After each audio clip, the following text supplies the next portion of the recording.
Hey, welcome to my end of day video.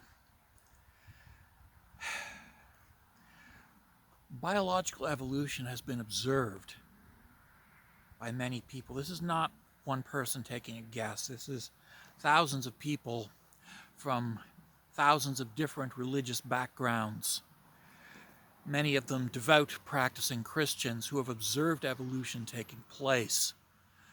And so the idea that evolution is necessarily atheism is nonsense.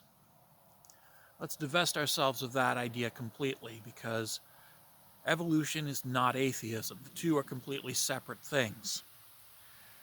Evolution is an observed, documented biological process. It has been seen by countless people time after time after time after time, and it has been documented time after time after time after time. So denying this does require a considerable degree of personal willful dishonesty. I mean, honestly, the evidence is that evolution happens.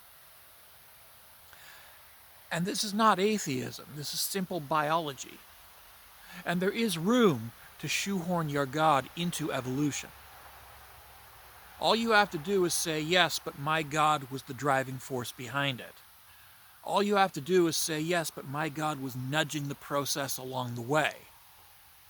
And this is what millions of people do. Millions of devout Christians, Muslims, Jews, Hindus, Buddhists, Zoroastrians, Shinto. They all say, yes, but our gods were pushing it all along. They were behind it. They were nudging the process. And you can't prove it, and you can't disprove it. But it allows you to shoehorn reality into your religion, thus making it possible for your religion to be perpetuated. And there's nothing wrong with believing that your God was the driving force behind evolution. There is nothing in evolutionary biology that says that this idea must be forbidden, that it must be silenced. Nothing, okay? Now, I don't believe it myself, but if it gives you comfort to believe that your God was the driving force that nudged evolution along with the intention of ultimately arriving at humans, you're welcome to believe that. And there is no evidence to say that you are wrong. No evidence to say that you're right, but no evidence to say that you're wrong. Okay? So you have room for your God, room for your religion in evolutionary biology. And that works. That works well. It works easily, comfortably, and sanely for your religion, for your God.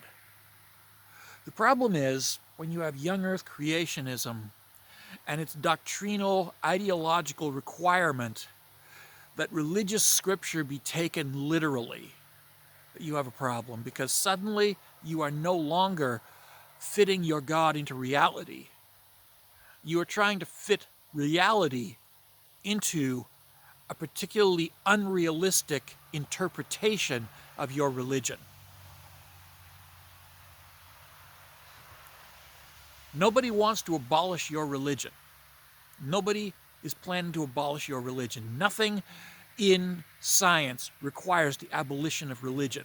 There are individuals who take deep exception to religion for whatever reason.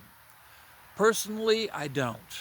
If you want to believe that there is only one God and Muhammad is his prophet, fine, not a problem. If you want to believe that a Palestinian Jew named Jesus was executed as divine punishment for your failings and your shortcomings so that you could go to heaven, fine, that's great. If you want to believe this stuff, by all means, believe it. If it gives you comfort, you're welcome to it. There is no evidence to suggest that you are mistaken. No clear evidence. But when you decide that your particular interpretation of the mythology of your religion has to be taken literally, in the face of overwhelming evidence to the contrary. And you insist on making your mythology the standard for the school books for an entire country, then we have a problem. You're more than welcome to believe that your God was the driving force behind evolution. What you're not welcome to do is to forcibly impose your religious beliefs on my children in the classroom. You can't do that. That is wrong. And it doesn't matter what your religious beliefs are. If you try to force them onto my children in the classroom, we're going to have problems.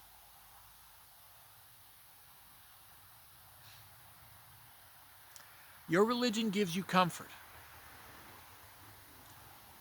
but it's your religion.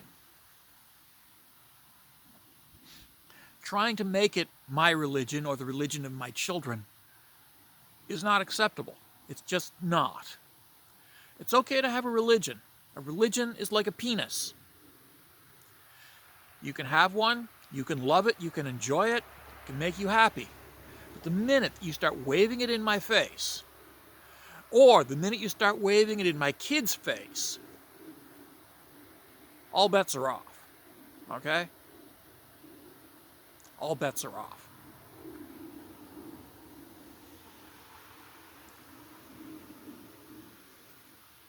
Life is too short to be wasted making everybody else's life miserable to try to impose your religion upon us. So why not just live and let live? Practice your religion in the privacy of your own home, in the privacy of your church, wherever.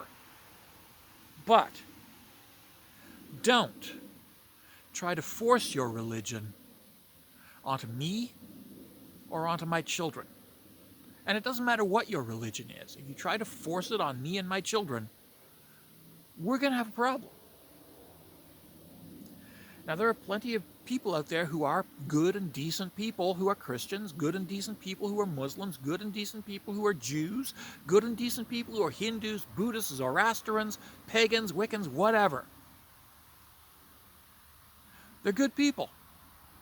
And one of the signs of their being good people is that they're not trying to forcibly impose their religion on anybody else's children.